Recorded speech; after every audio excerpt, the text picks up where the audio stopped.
Feminist Zoom discussions with the theme of beauty standard and body positivity. My name is Rachel. Hari ini, I'm based in Indonesia, and I'm really happy to be able to be part of these important discussions that we have today. For your information, the Woke Asia Feminist, or we usually know them as WAF Network, is a collective of intergenerations Asian feminist activists that was formed among young women leaders in Asia, linked with the peace movement across the globe during the pandemic.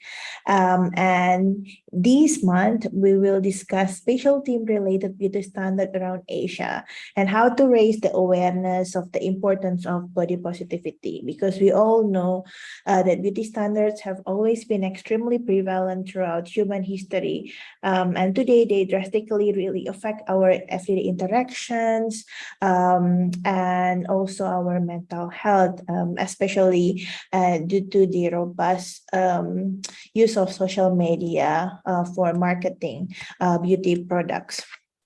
We also have witnessed how studies prove that beauty standards directly contributes to anxiety and depressions, as well as triggering body dysmorphic disorder and other eating disorder problems. But body positivity is an attitude of instilling a positive mindset that everyone needs to have a good view of their body. And most importantly, it's also a very feminist approach on how we can take ownerships against the objectifications of our body. So these time during our 1.5 hour discussions, we will able to share our experience and knowledge regarding the topics, as well as to perhaps have discussions on how we can address the matters collaboratively as a feminist intergenerational network in the regions. And today we've been joined by 3 amazing speakers. So we have Kanta Mas Pangsuwon, or Yaya. Yaya is currently studying master degree in gender and development studies and running social media account called the Pillow Talks. She is from Thailand, and she is also becoming one of the pioneers to create online safe space for discussing matters of sexual relationships, as well as advocating sexual relations and sexual health. The Pillow Talks also publish weekly podcasts, so be sure to visit their podcast and also contribute towards it. In addition, Yaya also working with Tamtang and a Thai NGO to create a podcast on abortion services and to advocate about advocacy regarding abortion rights. We also have Marian Jamila from Indonesia. Jamila is the founder of Resistor Indonesia. So she graduated from Erasmus University of Rotterdam Institute of Social Studies and currently work as an independent researcher and lecturer. She is also associate of the Civil Society Against Sexual Violence Coalition's Compacts. And she previously served as Resistor Indonesia region. So hi Jamila and Yaya, it's so great to have you here. And also we have Tidarat Pichetpan from Thailand. May, she is diploma in clinical sexologist and also running social media account called the Pillow Talks. And I do think that that's all of the speakers that we will have today. And perhaps I also would like to give the floor to all of our amazing speaker, Yaya, Jamila, and May, to open your microphone and say hi to the participants here, and perhaps add more interesting fact or updates about yourself before we deep dive into the topic of the discussions. So perhaps we can start with Yaya. Yeah, hi. Sorry, what did you say? I was saying that you can say hi, and if you want to add anything from on top of the short bio about yourself to the participants, it would be great as well. Yeah, so hi everyone. My name is Jaya, and me and I, we work together. So basically, we from the same organization. We both work in the Pillow Talk and Tom Time organization, and our responsibility are about podcasts that we make weekly about sex and relationship. Is one podcast that we have. Another one is about abortion. Yeah, so that is our background. Amazing. So perhaps with that, I would like to give the floor to May. May, you might want to add brief introductions about yourself on top of what I've mentioned, and also say hi to all the participants that have joined us online. Hi everyone. It's May here. Actually, I work as a lawyer and legal consultant, but I also work in this field, in this kind of sex positivity, body positivity. So I couldn't be more thrilled to be here today. Yes, likewise. I think it's really important to have legal view on our topics today, which is very interesting. And also, you are a clinical sexologist, so I think a mix of like legal perspective and sexology point of view would be a really interesting point of view that we can use for our discussions. Thank you, May. And last but not least, we have Jamila from Indonesia, who is also the founder of Resister Indonesia and also associate of Compacts. So Jamila, would you like to say hi and also perhaps add additional information about yourself? Okay, thank you so much, Rachel. Hi guys, my name is Mariam Jamila, but for easily you can call me Mila. So my current activity now, I'm a lecturer in Brawijaya University, Department of Psychology. So I teach social psychology and environmental psychology. And then I'm also now part of board member of Koalisi Masyarakat Sipil Anti Kekerasan Seksual, or Civil Society Against Sexual Abuse. So we work with our collectively from around 130 community and NGO from Indonesia, and we working together to build network among Indonesian feminists to build like some social protection for our movement. So this is my update. Thank you so much, Mila. Sorry, I call you by your full name earlier. I hope that's fine. And also, I want to let everyone know, I think because one of the hard work of Compacts and Resistor Indonesia just passed the anti-sexual, how you translate it in English? Anti-sexual violations law, which I think we can incorporate within our discussions, but would be really good to also get your point of view, Mila, from a psychology angle, and also the extensive work that Resistor has been doing on the topic of body positivity, and hashing the traditional patriarchal definitions of beauty. So I think with that, we can move to the next agenda item, which is remarks by our host. So Royal from the network from WAF, the Woke Asia Feminist, will say a word to welcome everyone and also to inform us about WAF network. So Royal, floor is yours. Yeah, hello. Thank you for coming to the session. Thank you, Rachel, for allowing me to have a little speech. I also thank you for all the speakers, Mila, May, and also Yaya for coming today, and all the participants for all several countries in Asia. This is a really good opportunity for us to know each other, and we can sharing and discuss about our situation on beauty in industry, and also how we can have a discussion, conversation about this. And we are from PWAG Asia Feminist. Really thank you for your attendance here, and I hope we can find several insight on how we can make a movement about beauty standard in our society. Okay, I think that's all from me, and I will give back to Rachel. Thank you.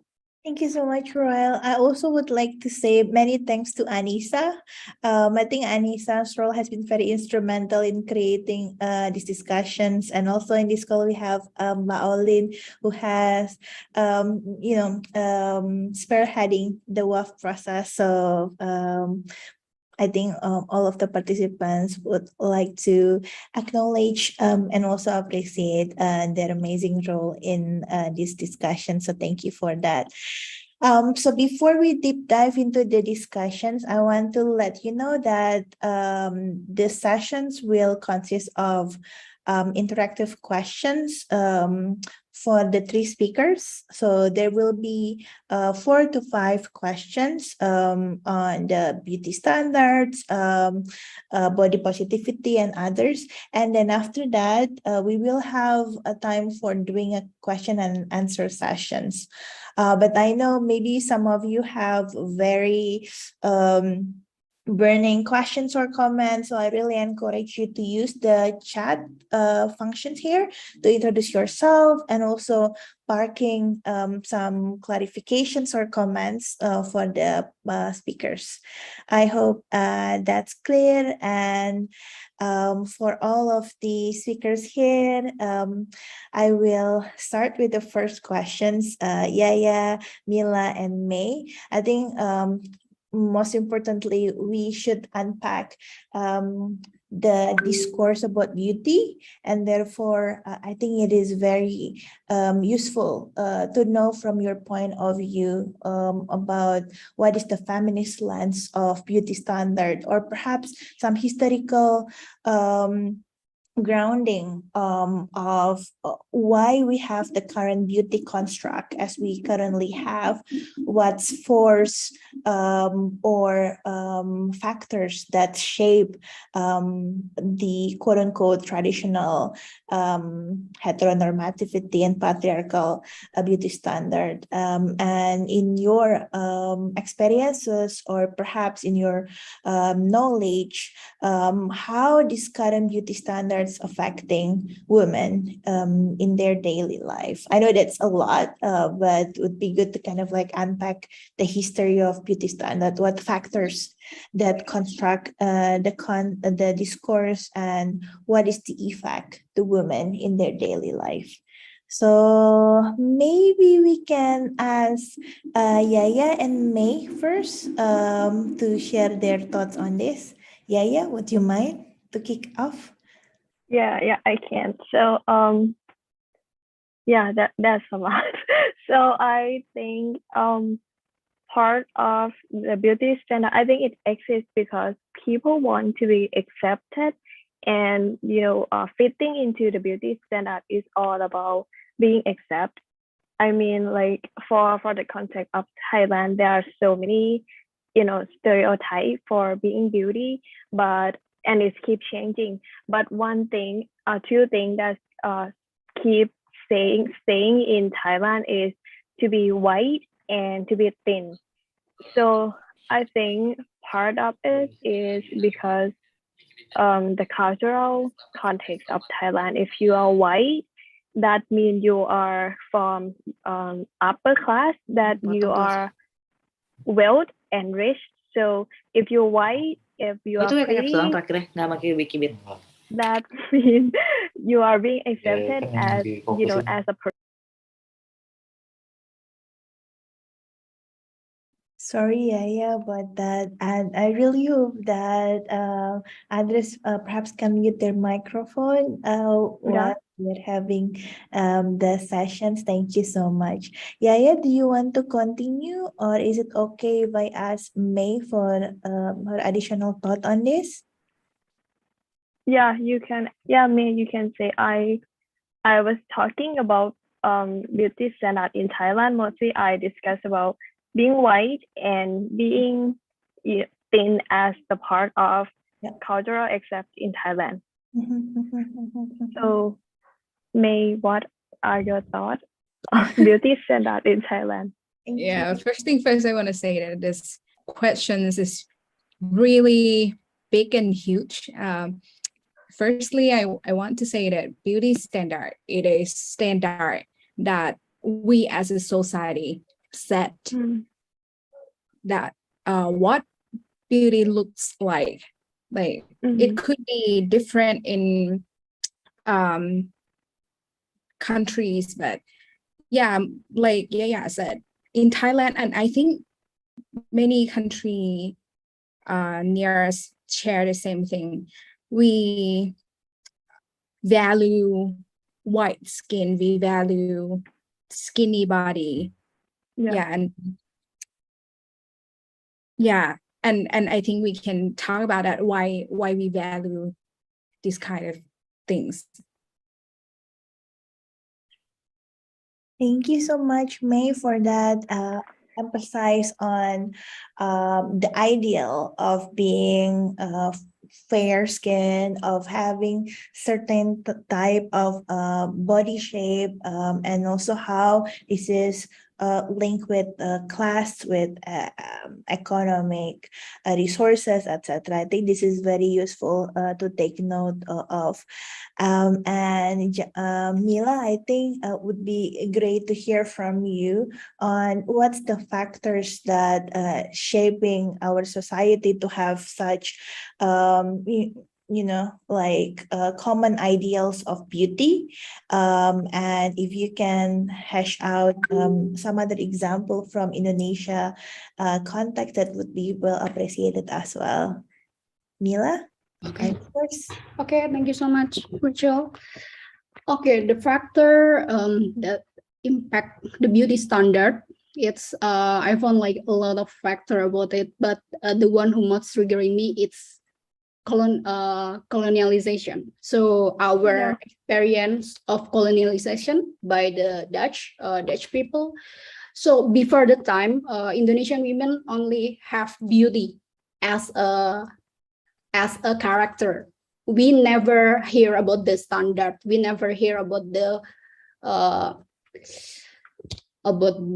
hierarchy of beauty, hierarchy of skin tone, and then the body shape or anything about this. We start thinking about the beauty standard when the colonialism come, and then when Dutch people, they start to marrying Indonesian women, and then we have the historical character. We say it gundik. If we know gundik in Indonesia, meaning about the second wife. So the Dutch people, they have their official wife in their homeland, but in Indonesia, they have another women, so they marry the Indonesian women, and then they call them gundik. So, and then the gundik, they have another definition of beauty. So like Indonesian beauty, the exotic beauty, the brown beauty, the different beauty with the West, and then this experience starting our history about the beauty standard, and then we continues in the new order in Indonesia when we try the first development stage in our country, when all the women they push all the women to be being the part of the economic system. And for being the part of this economic system, the one who can women sell is their preference, their skin tone, their body shape. And then we start to watch a lot of advertising from the Japan, from the Korean, but all the advertising always talk about how become white without how become white in the non-white culture, how we should become white in the non-Caucasian Caucasian race.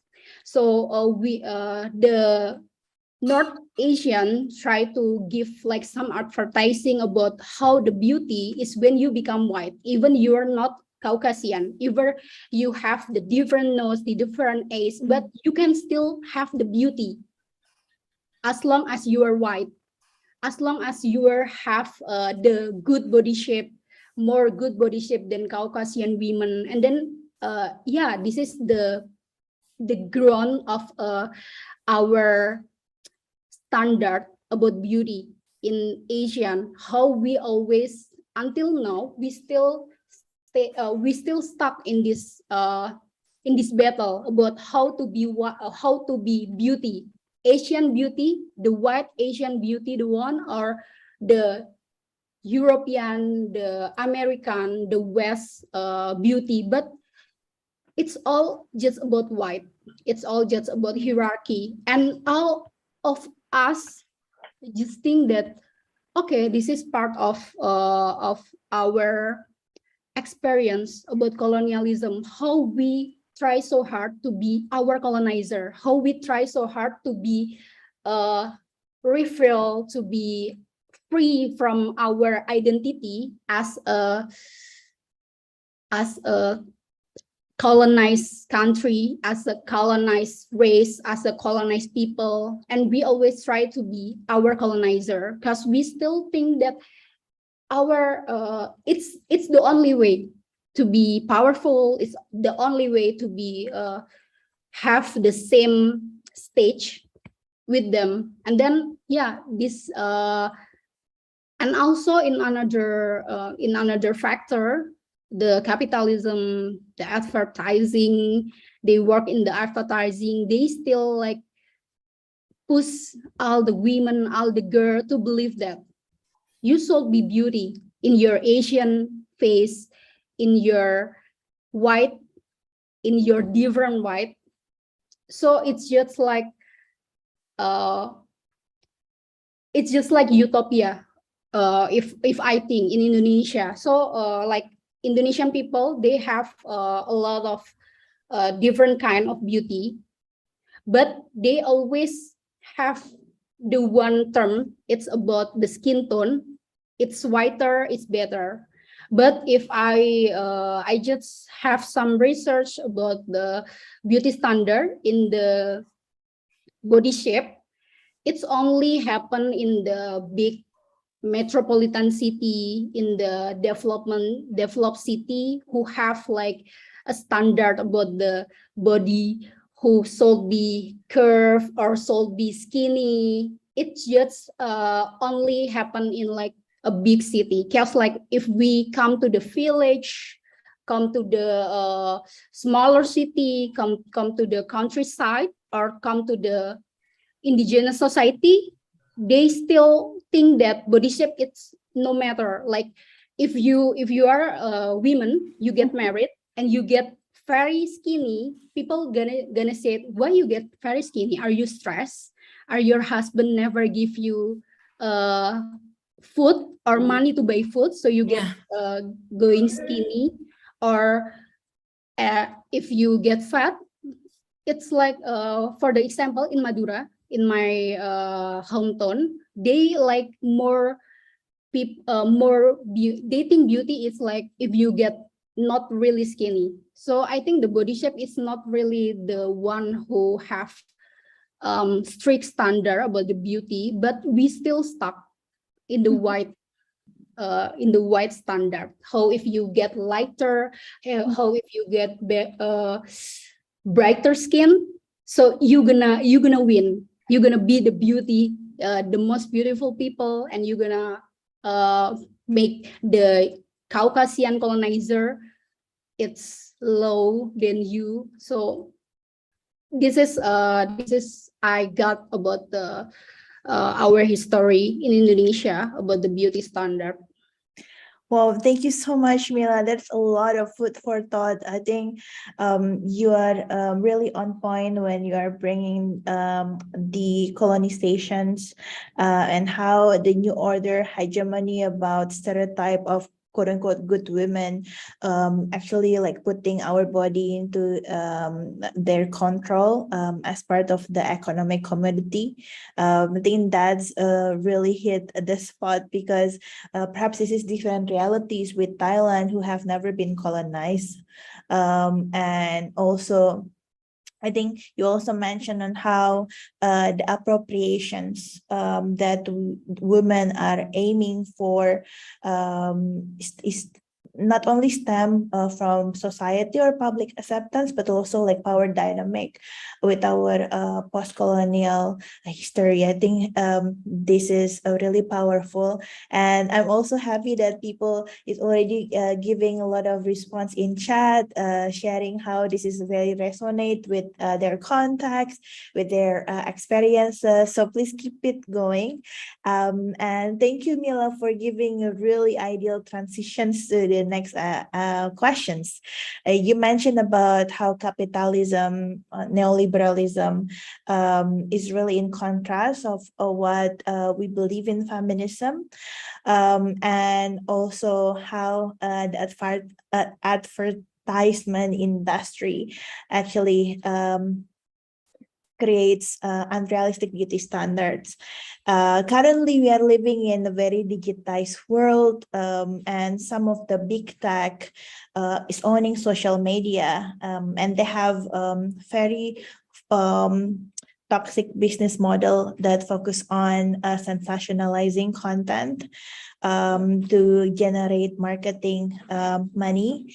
And therefore, I would like to ask the speakers on how do you think about social media in supporting the unrealistic beauty standard or even toxic culture about or about like anti body positivity. So perhaps because earlier we start with Yaya and May, Mila, would it be okay if I ask you about how's the influence of social media in creating or perhaps reinforcing these unrealistic beauty standards?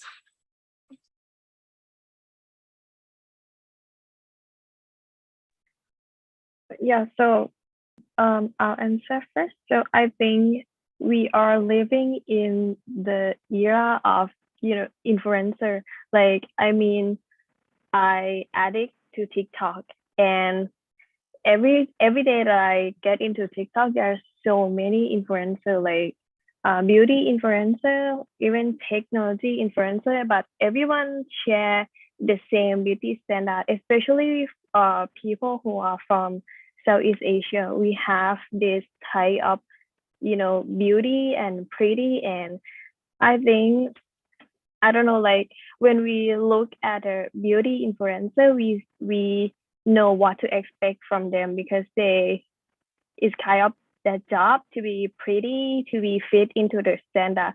But we didn't expect to see that kind of standard in other influencer. Like for example, I was addicted to this TikTok that they do cleaning and cooking, but from my observation, those TikTokers who aren't fit into the beauty standard of Southeast Asian, they are not that famous compared to the pretty one. So I think beauty standard it affects everything, and especially when we are in this era of technology and social media, we see them like everywhere. The standard just affect everything.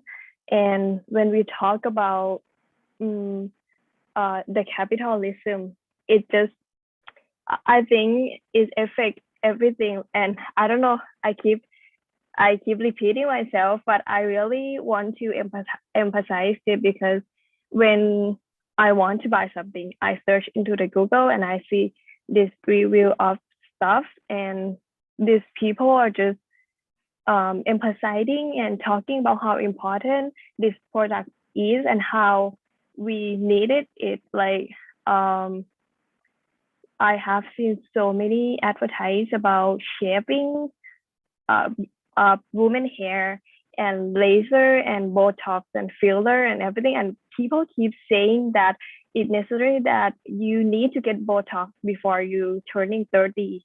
And, you know, I think when we keep seeing that like every day, and that we are on social media is keep, I don't know, even I think, should I get Botox? Like, I'm turning 30 next year, like, should I get Botox? Because that is what people keep saying. So if you ask me about how social media like influence the beauty standard, I think it's everything. Yeah. Thank you, Yaya. Earlier I'm actually requesting Mila to start, but I think sorry about the confusion. So I think Yaya, you Oh, I'm so sorry. right. It's happened because of online, and also like my son suddenly came down, so I'm like but yeah, thank you so much for sharing about your own experiences about how advertisement in social media not only reinforce the unrealistic body standards, but also creating desire or like creating beauty norms that is totally not feminist. And I think Yeah. in line with this, you mentioned about how this advertisement keep popping up, and it's also linked about like how our data and privacy is at risk when we are using certain social media, because there is no accountability by the big tech and businesses that can safeguard our privacy rights, unfortunately, up to now. And because of that, I would also request May if you would like to add additional point of view from what Yaya have shared about the influence of social media to beauty standard, if you don't mind.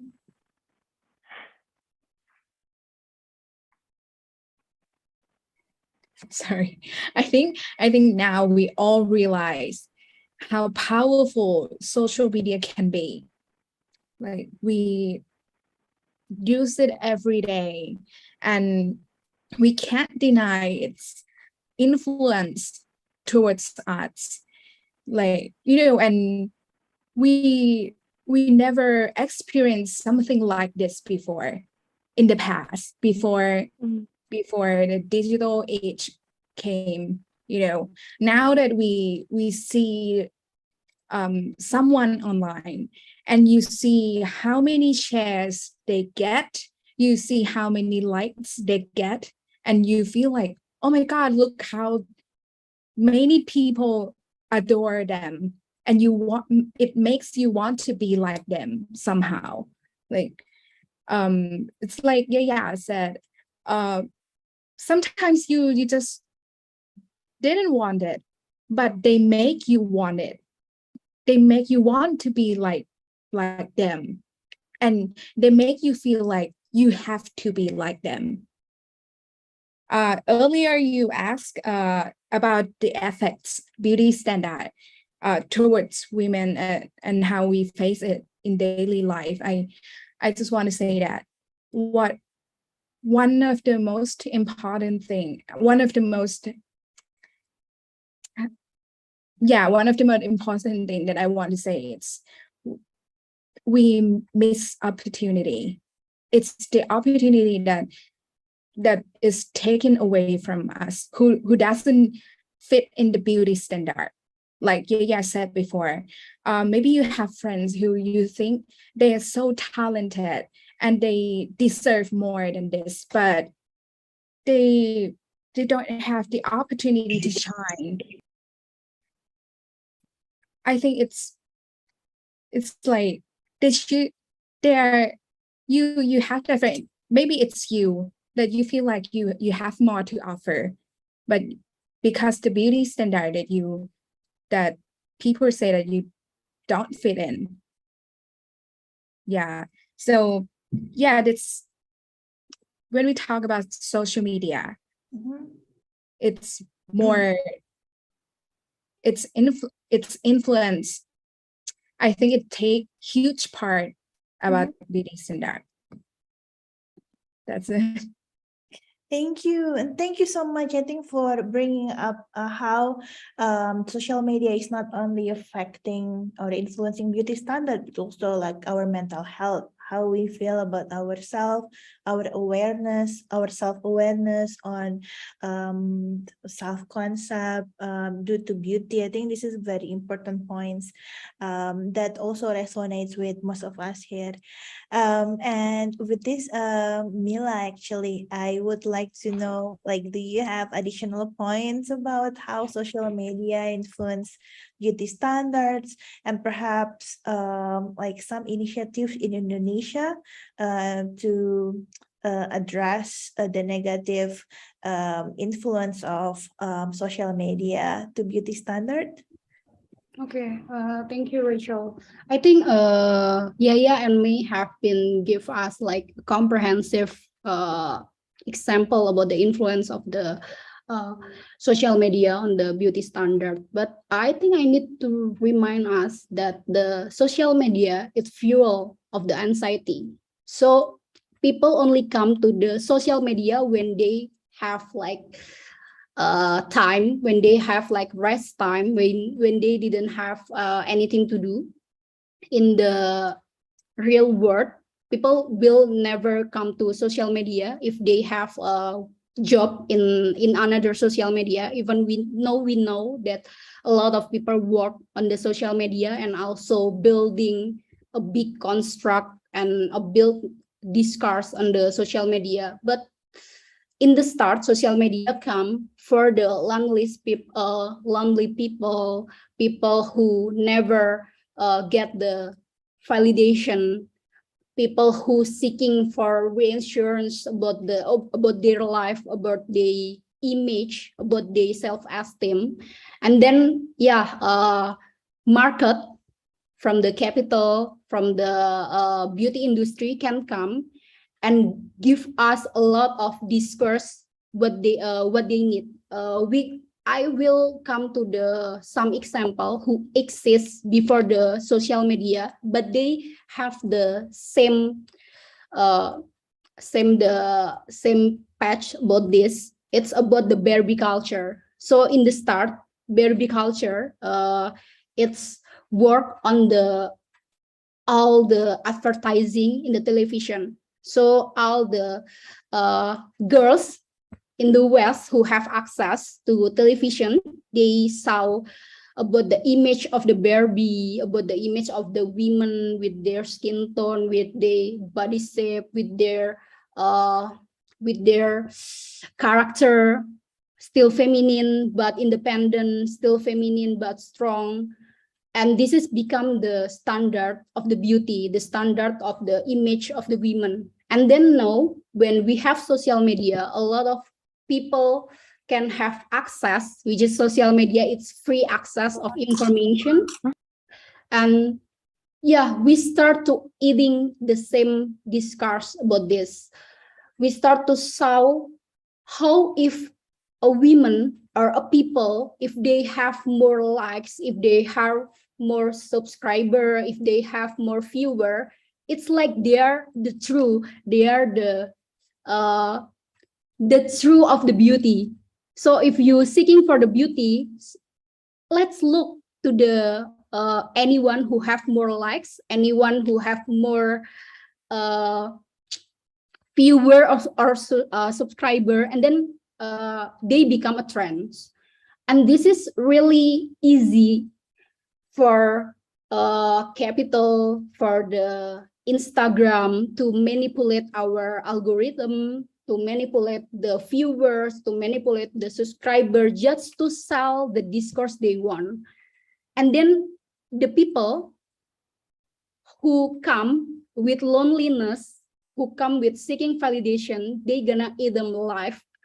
They gonna never filtering any information, any discourse about the narration they saw, and then when they realize that my life is full of hole. I didn't have the same nose, I didn't have the same lips, I didn't have the same hair, and then I didn't have anything to have, I didn't have any reason to be gratitude, to be more, have the self-esteem. And then the only way to be healed, to be part of the beauty, to be part of the truth of the beauty is just to sell, to buy the foundation, the concealer, to buy the lipstick with the same shades with the Selena Gomez or Hailey Bieber, to have like the same foundation with Jenny, Lisa, Jisoo.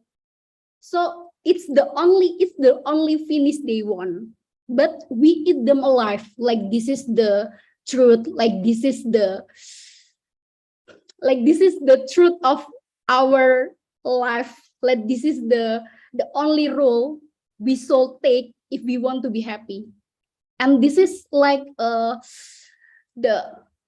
devil circle, when they use the discourse to be to influence like people who feel lost, like people who need validation, like people who looking for just a good thing in their life, and they notice that the only way to be better is to buy all the thing that they saw in the social media.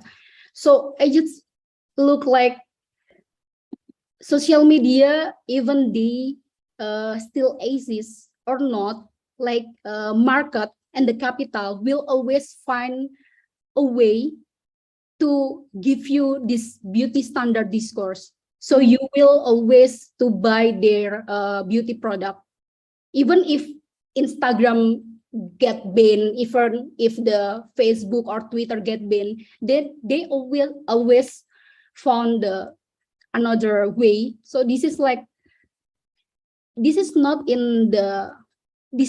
our fault. This is not in the fault is not on the girl or women or people who feel suffer about their body image, because the social media, because like some people, some stakeholder or some market and some industry will always find a way to give you the discourse and make sure that you're gonna eat them alive. So you will buy their product. Thank you. Thank you, Mila. Thank you for also emphasizing that the unrealistic beauty standards and how beauty industry consume our well-being is not only prevalent in social media, but it starts with the quote-unquote traditional media. But because of COVID, we are moving into like accelerated digitalizations, and therefore people use social media more, and unfortunately their business model encourage false marketing that negatively impacting beauty standard, because beauty and wellness industry is such a huge multi-billion dollars industry. Therefore there is no ethics whatsoever linked to their advertising, I guess. That's really good insight. And yeah, I think one thing that we should notice also how we can be mindful of our digital security, because social media really use like data points from our likes, from our dislikes, and using that as marketing tools that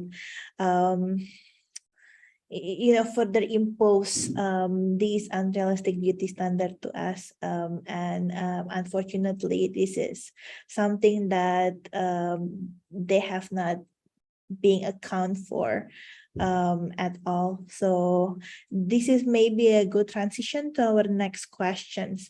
We've mentioned about the beauty industry. Timila mentioned about how Selena Gomez and Jenny make beauty lines and also Barbie culture.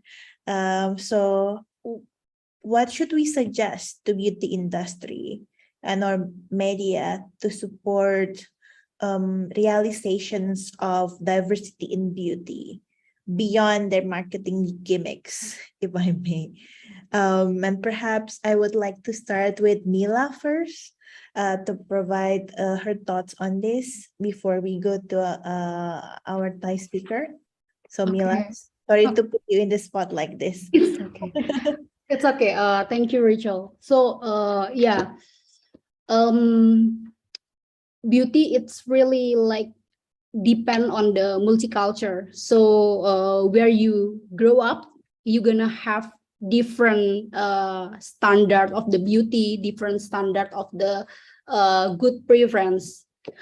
Like for the example, like a girl who grow up in the Southeast Asia community, they gonna have a mindset that okay, the West, the Caucasian, it's good, like they like they look like goddess, but it's not realistic for me to become Caucasian. If I need to become Caucasian, I need to like take a surgery for all my body. And then also it's happened for this South Asian women, for the African women, for the women with the many spectrum color. And then, but the industry realize about this. So they choose to be, how if we make a lot of market? How if we make a different character of beauty in the name of multicultural and diversity? But the one who they want just sell the beauty standard. So like if you are Thai women or you are Indonesian women, you have different standard of beauty. And we're gonna give you a different product. We're gonna give you a different figure so you can follow her, so you can influence by her, and then you gonna take action to buy our product, to buy our service, to become the beauty one. And then yeah, this is gonna really deepen, because like we know that sorry, maybe you really boring because I always talk about the capitalism, like I always blame her, but blame them. But I think like they will always more happy if we have more standard, so we can choose. If we think that oh, Thai beauty, like Thai artists, they're really beauty, so I will buy a lot of Thai product. Or if they think like, oh, Korean beauty standard is really good, so I will buy a lot of Korean product. Or if we talk about the American standard of beauty, so we have a lot of choice, but it's never cure the problem. The problem is how they put the standard, how they put the hierarchy, depend on the consumerism, depend on the what the thing you can buy, what the thing you can purchase in your gadget, or in the market, or in the department store. It's define you. It's all you use. It's define you. So we define, but by our the thing our consume, by something we wear, not by us, not by our history, not by our culture. So we forget about our culture. We forget about the Mariam as Indonesian women, or Yahya and me as Thai women. We forget that we are beauty because we accept because we mindful to be, because we accept our body image, not we just know, just stuck in the community that we only value by what we use, what we purchase. Then that I think this is the goals of the beauty standard. So we always put in this condition. Maybe Yahya and me can add me some another side on Thank you. yours. Thank you for this, Mila. I think you actually mentioned a really good point about after moving towards post-colonialism with the obsessions of Western beauty standard, now we are also being invaded by South Korean beauty standard, which is also as damaging as the Western beauty standard because it's dismissing our indigenous and diversity as Asian women. And also I would like to mention that not only women who are influenced because of this unrealistic beauty standard, because I guess queer person, especially gay men, also has been imposed by this unrealistic standard, especially with the Korean beauty promotions. So I think to top off what has been shared earlier by Mila, would be good perhaps to ask May if you can share your suggestions, your recommendations to beauty industry or media to genuinely support diversity in beauty and also align to feminist values on the respect of women's rights. Yeah. I think social media is not all bad. Like, it brings us together today, for example. Yeah, I think people has,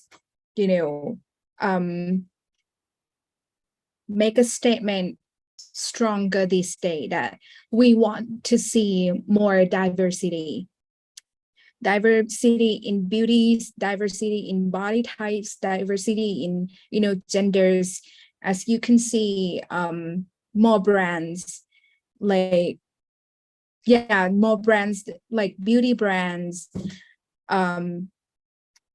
they have models in different body types, and that's because I don't know, but I want to take credit for it. Like, it's because of us on social media, because we ask for it. Like, in this time, we can say louder on social media that we quite enough with the beauty standard that is so, give us a really small box to fit in.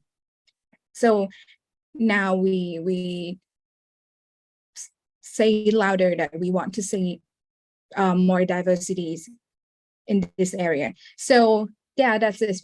I think we are doing a good job here. So it's because we are also clients, when we say firmly together, louder, they listen. And I think that's something, yeah, it's really something. Thank you for that insight, May, on diversity beyond gender, but also sexual expressions and also background. I think that's very well, highlighted point that we can take from the discussions. Yeah.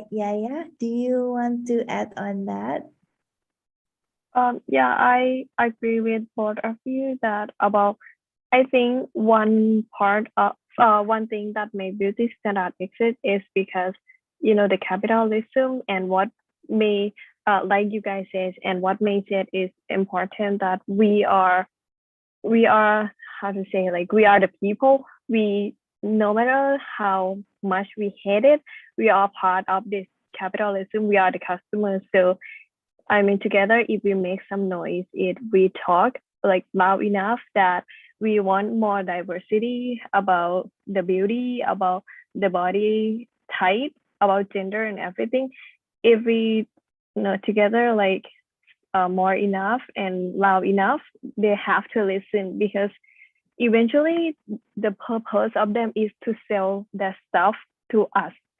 So that is what we need to do. Like, it's very, really hard for us to just, like speak by ourselves to the media or to the industry, but together we can. It sounds very cheesy, I know, but it's true. Yeah. Thank you, Yaya, for make a point that we can do all of this together. We can reform the system by increasing our solidarity. I think that's also a very important point to highlight.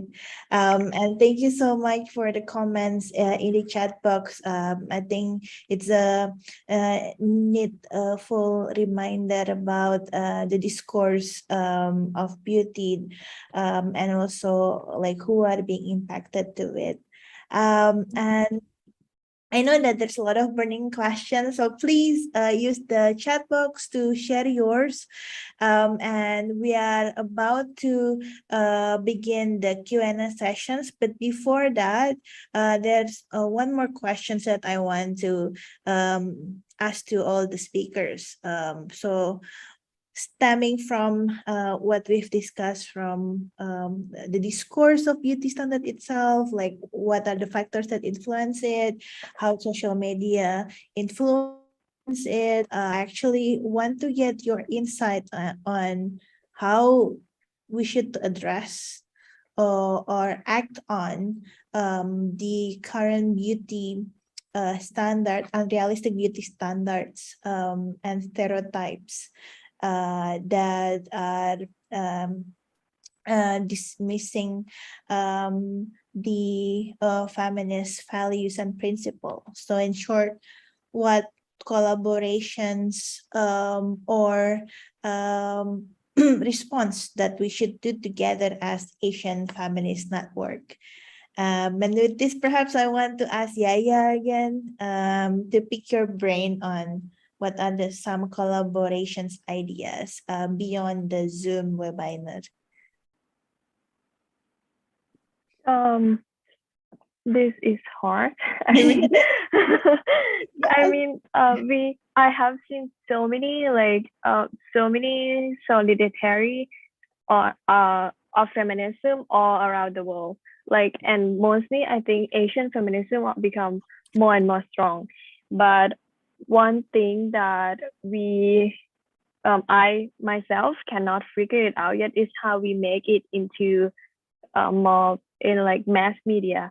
I have seen some, I don't know if this is the contact of Indonesia too, but in Thailand, we have a really huge issue about making feminist perspective into mass media. I would say that in Thailand, we live in a society where feminism is not that well accepted. So when it's not well accepted, the beauty standard or, the toxic masculinity and everything is what we see in the media. And what feminists try to do is to, in Thailand, we try to make a small event or some, it's not that small, but we never go into mass media because it's really, really hard. Mm-hmm. That is one thing. And I don't know, I think if we can access to the mass media, that could be a huge change. Yeah. But personally, I cannot figure it out yet. Mm-hmm, mm-hmm. Yeah. Thank you so much for this. I think it's 1 million questions for all of us. Don't feel obliged to kind of resolve it on your own, but we take note on your point on the importance of sensitized media, especially the mass media, about beauty standards. I think this is Important point. Thank you. Perhaps Mamila, would you like to add on what collaborations or response that we should do as the Asian Feminist Network on these matters? Okay, thank you, Rachel, for the yeah. So I think like this discussion, it's like the one we try to counter the discourse about the toxic beauty standard, and also in other hand we should try to realize about the how to be more diverse. Like it's not only diverse between culture but also diverse between class, like how to provide the beauty not only based in the social media, not only based in the beauty standard, so all the people can like can take them. So like it's not only people who have money, who have work, who can buy the product from the beauty standard, who can be beauty, but also people who even didn't care about the beauty itself. But for the all the women, even they didn't care about the not only women, sorry, if for the women and men and non-binary who never care about the skincare, about the skin tone, about the how to about the preference. So I think we should try to. For me, like this is really personalized, but I think you guys can against me. I prefer to throw away the word of the beauty, because like it's too strong, it's too powerful, and it's really bring about the hierarchy and the standard. I prefer we have like another word, like we decolonize the concept of the mindful, the concept of the feeling enough and gratitude, like because the beauty it's really talk about the how to be a good people, how to be looking good, how to be look fit in the standard. I think I prefer to we talk about the foundation. We talk about the another word to make ourselves, to make our community, not only in Indonesia, also in Thai and another country in the Southeast Asia, to feel comfort like this. I still never feel comfort with the word of the beauty, because like it's always full with the pressure and with the standard and with a lot of things to do. I think we need to decolonize this word. Maybe we can looking for another word, another local word or anything to be replace the the beauty, the concept of mindful, feeling enough in ourselves. This is the thing I think right now. But you also, May, Rachel, and another people in this room, you can also give me some insight about this, because I still feeling so stuck with this beauty word. Yeah, Mila, I think language is political, so I think that's very valid point on, like using another terminology that makes the word is a feminist concept, because currently there's a lot of negative associations about how beauty has been co-opted by the beauty industry. And Royal also shared that we need to redefine and decolonize the concept of beauty. I think that makes a lot of sense. So Mila's suggestions is actually having more discussions to redefine the term and also the discourse itself. I think that's very useful to have because there's a lot of aspect that we can unpack. So Meg, do you want to add any further ideas on what collaborations or what response we should do together to address the matters?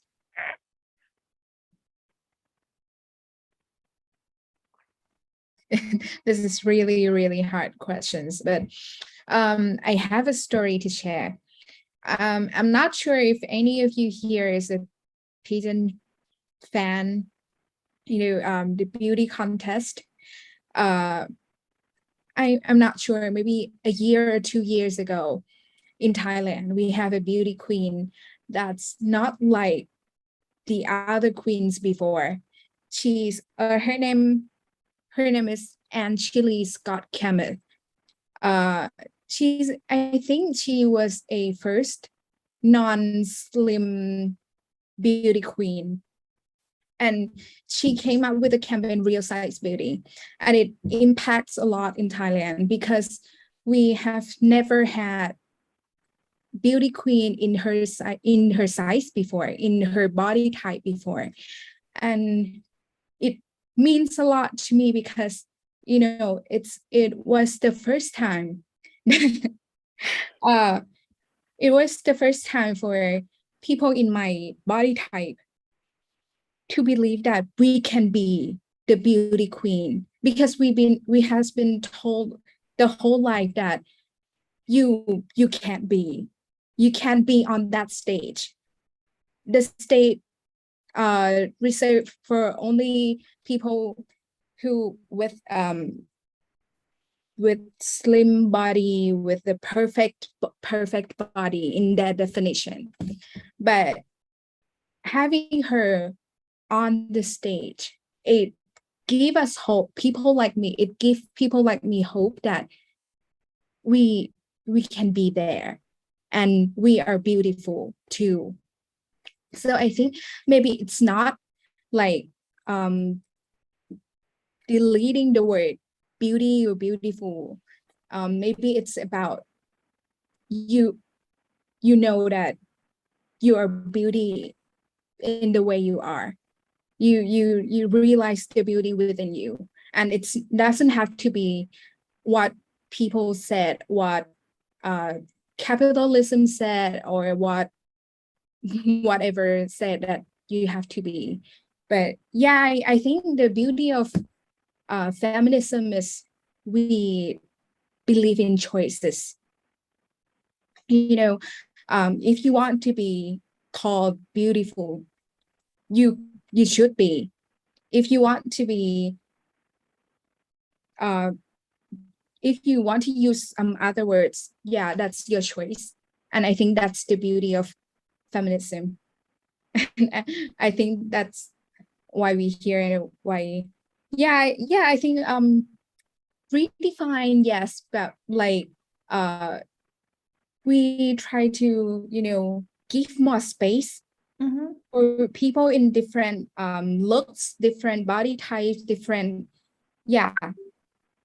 to allow them to believe in themselves that they are beautiful.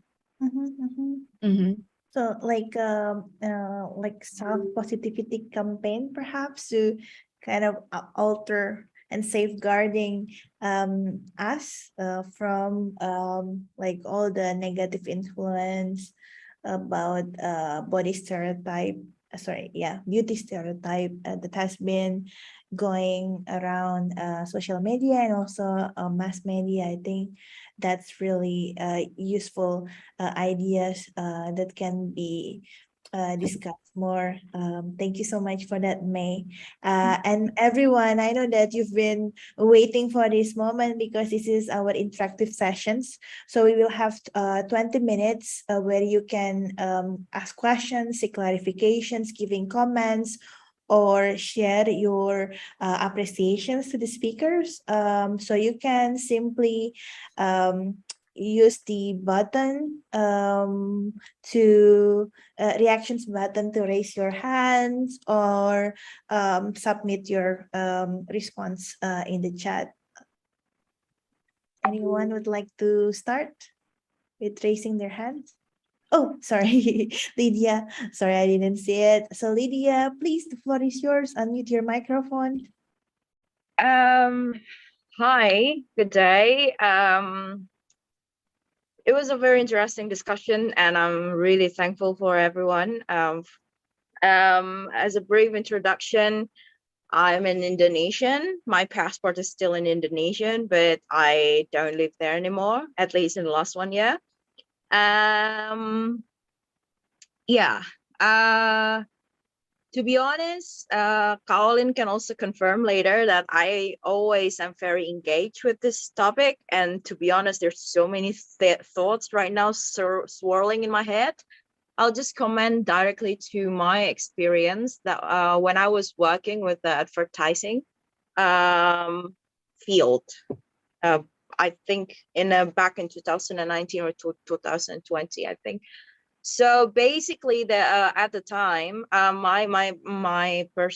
my job description was to be strategic planning, if you want to call it that way. And basically, what we did was that my main job description was to making branding and marketing strategy for brands. And there's this one brand that came to us, and they said, oh, we wanted you to reposition our beauty product that is more relevant to the current reality.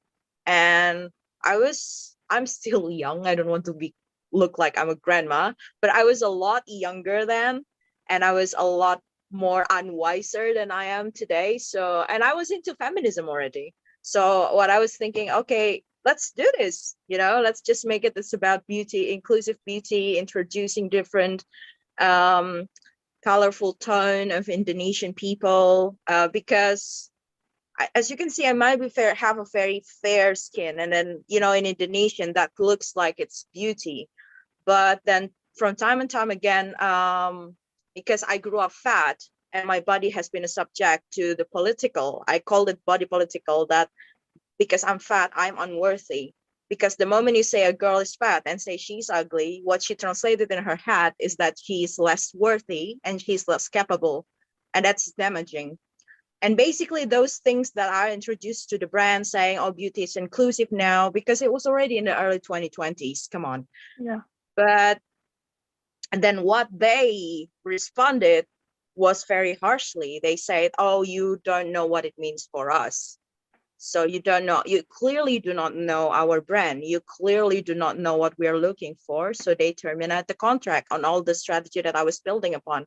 And what was more hurtful was that even in my office, I got backlash from my own team, because they considered that, you are not relevant to people who are in the rural area, according to them.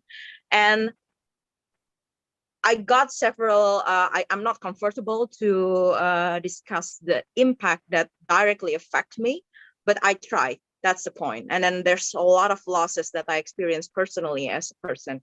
And when I try to look back at that experience, I try to decode several situations. For example, the first thing is that the people who are working in the brand are still people who are, I think in Indonesia, it's very easy to say that we experience a very different historical period. I mean, we had our new period of story after 1998. I'm not comfortable to discuss detail on that. And people who were born, or we could call them baby boomers and stuff, were very introduced to a different concept of beauty before. And I suspected that people who work for the brand that I was pitching to came from that era, to put it simply. And secondly, when I said I received backlash from my own team, a lot of them were men. So, and then they're men in their Gen X. I am Gen Z and millennials, just a little bit in between. And then that's when it feels really harsh, because I was just a young person. I'm just 3 years into my career. I just want to survive. I care about feminism, but at the same time, I need something for my money. I need to leave. That is just reality that I was living in. So this, of course, impossible to really pinpoint how to overcome the whole situation. But at the time that I think now I can say I look back in the days and I felt like the solution that I can offer is perhaps that maybe even the beauty brand needs to understand that they need to kind of balance out the age of the team. Because I don't know in Thailand and other Southeast Asia, but I think in Indonesia, it's the age gap is also a lot of problem because there's a technological gap in social media and everything. So I don't want to say that because we're Asian culture, okay? I understand that we respect our elderlies, we connect them, we keep them, we worship them. Yes, we are Asians, we're not European. We can't just kick people who are irrelevant anymore. It's impossible to do that. But then it's important to put someone in age balance, in my opinion. And secondly, of course, about the gender balance, because then there's one thing, even people from that team, I remembered, again, I was young and too rebellious for Indonesian standard, because somehow Indonesian women are supposed to be ruly and shut their mouths. So there was one of the team said like, oh, but women only wants to be mother, wife, and worker all the same time.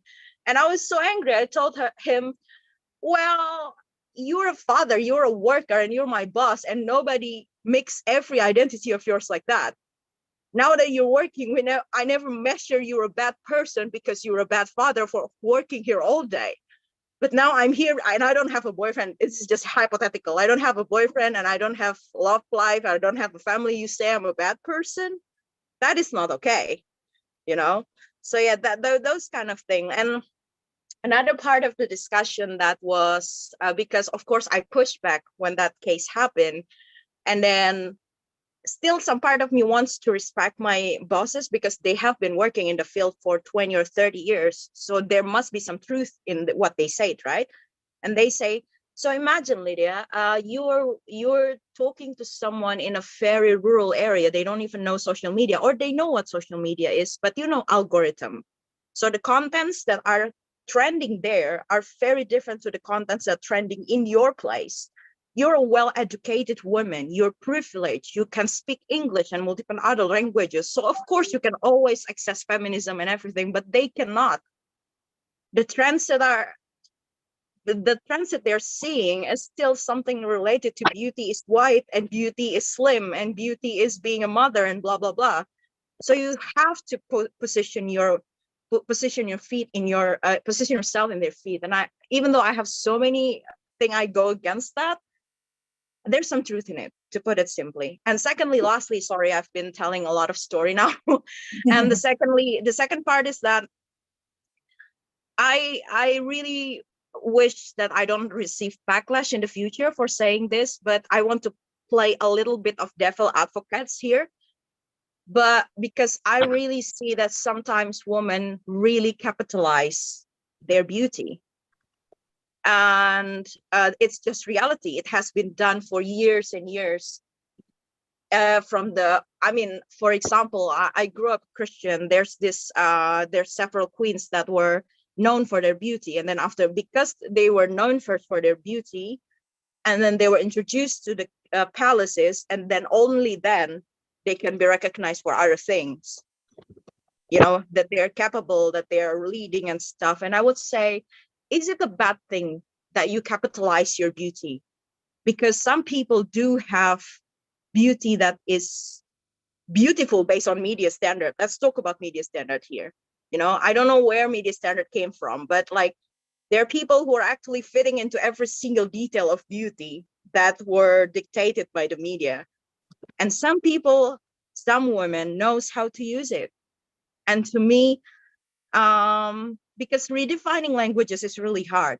It's really hard. It's from time and time again. For example, I can see now that the whole discussion about the non-heteronormative genders is so hard because people are so resistant to redefining languages.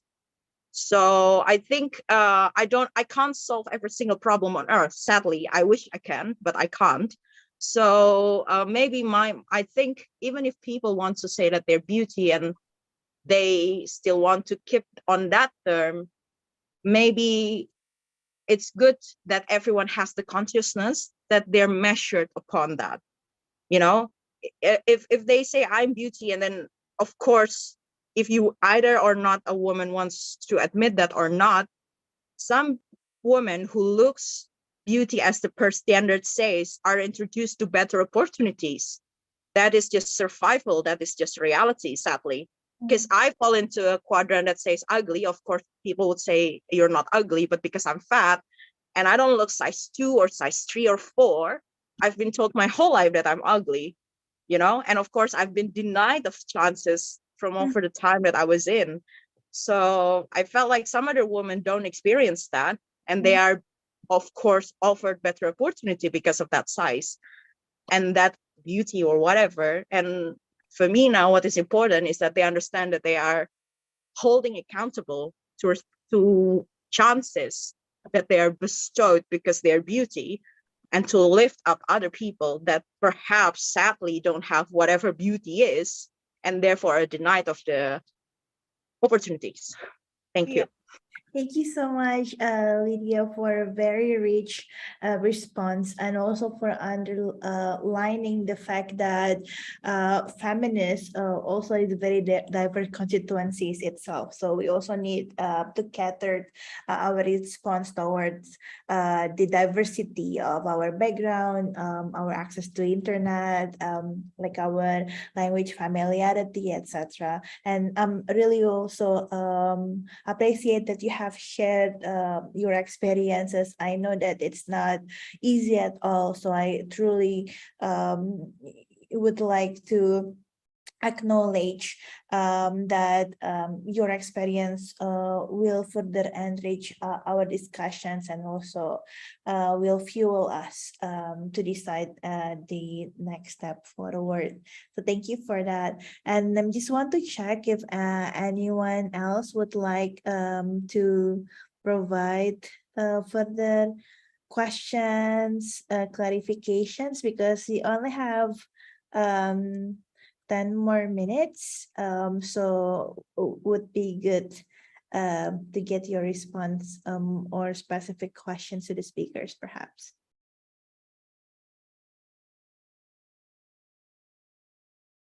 Okay, so I know that this won't be our last time discussing about very important matters of body positivity and beauty standards, and we've been privileged to have the 3 speakers join us today. Hence, perhaps I can invite all of our speakers to share their closing statement, and keep the momentum going by populating the comment sections in Woke Asia Feminist social media, or even WhatsApp group, and also other means to keep connected. So with this, I would like to request Mila to give your closing statement, and after that, May and Yaya. Mila, would you mind? Okay, thank you so much, Rachel, for the so for the last my statement about the redefinition, I don't mind to be like make people think that no, it's not good to try to be beauty. No, it's not really good to try to be compete. Feel like push to be same with the standard. I didn't have this.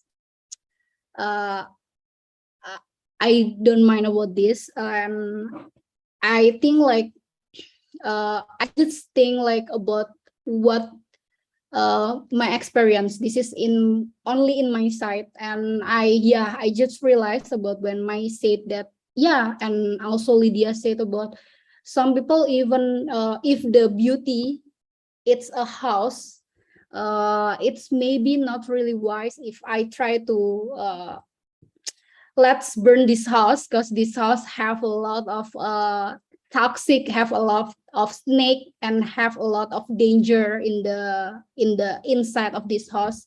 when a lot of people try to how to clean this house, how to clean this beauty term, how to make beauty it's more inclusive. I think it's good. Yeah, it's a good one too, because like it's not my intention to make you guys think like beauty it's really toxic, and if you try to be beauty then you are part of the toxic part. No, this is not my intention. I just think like thank you for the insight for me. And then yeah, maybe I just think like beauty it's about to be mindful. You can be if you can come to the this exclusive building, the name it's beauty standard. Let's build your own beauty.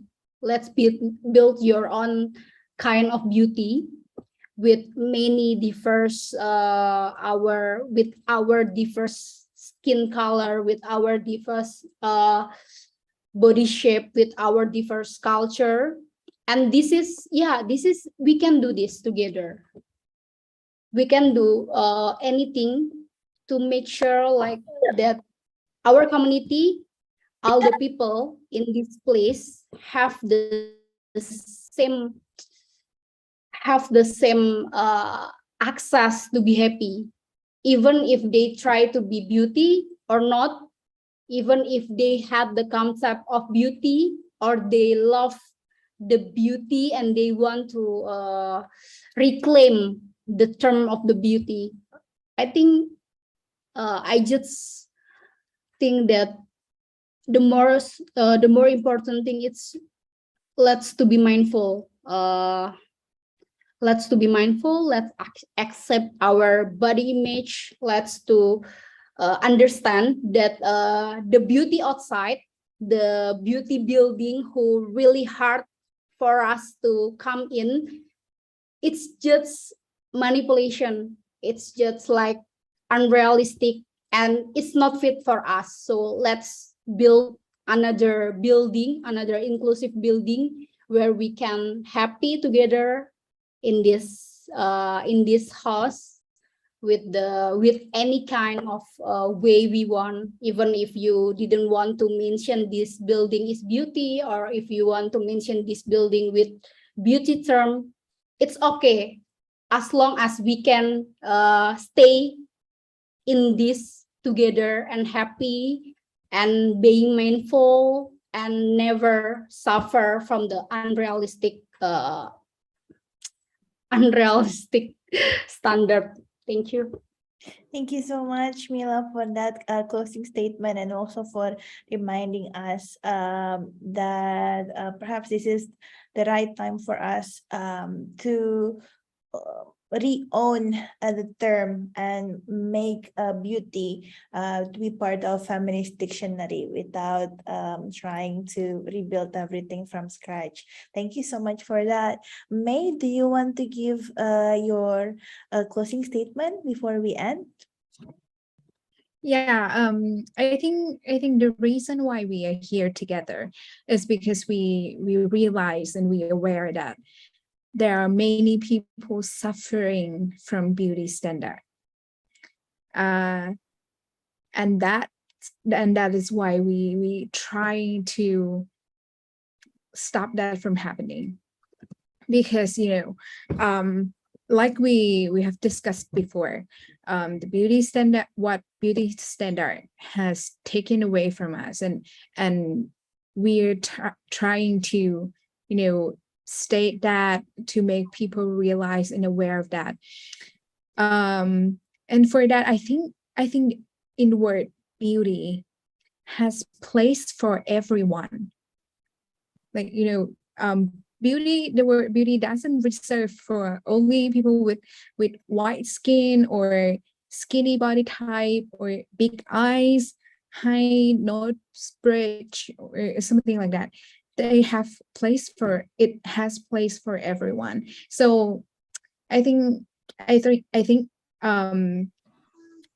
what we're doing here, we're making a difference, we're making changes. So I am honored to be here, and I think everyone here is doing a great job, and I believe we creating safe space that we can, you know, breathe more deeper, yeah, and be happy more in this world. Thank you. Thank you so much for this, May. And last but definitely not least, Yaya, would you like to share your closing statement, please? Yeah, I want to say that I know it is hard. I mean, saying and talking and trying to develop the situation about beauty standard is really hard, even in 2022, especially when we are living in this Asian community. I mean, I have seen so many effort in the Western media on this beauty standard. They've been trying to talk about this. They've been trying to portray this on the media, and it was a trend for a while. But back to our context as Asian country is a lot harder. And I totally understand what Vidya said, because I think we have so much common experience than we ever thought, because this has happened. And the gaslighting that she got, we all got that. Like, so many gatekeepers talked to us and told us that, okay, we are not ready. Asian countries are not ready for this feminism idea, that we are not ready for what the white feminists or what the Western country trying to cultivate us. But I want to say that this is about us. This is about what we try to become our power, become our own definition about beauty and about feminism. And like everyone said, and like everyone trying to make a point, that when we talk about beauty, it's not only beauty that we're talking about opportunity to job, to school, to get better in life, to get even affect our well-being as a person. So yeah, so I think this is a big issue that we are trying to do, and I really honored to be here and talking to you guys today. So thank you for having me. Thank you so much for that, Yaya. But before we officially end the webinar, I would like your help to turn on your video so that we can do a group picture. And I would like to request Anissa to help with that. So if you are consented to open the video and being taken picture for the aim of publicity of this event and other Wokeisha Feminist Network, please turn on your video. But if you don't feel comfortable with that, it's also fine not to turn it on. So Anissa, would you mind to give to count before we will counting for take photo. Are you ready? I will count to 3. 1, 2, 3. Okay, one more. Yeah. Okay, 1, 2, 3. Okay, it's done. Thank you so much. Thank you so much. Thank you so much for that. And with that, thank you again for your participations.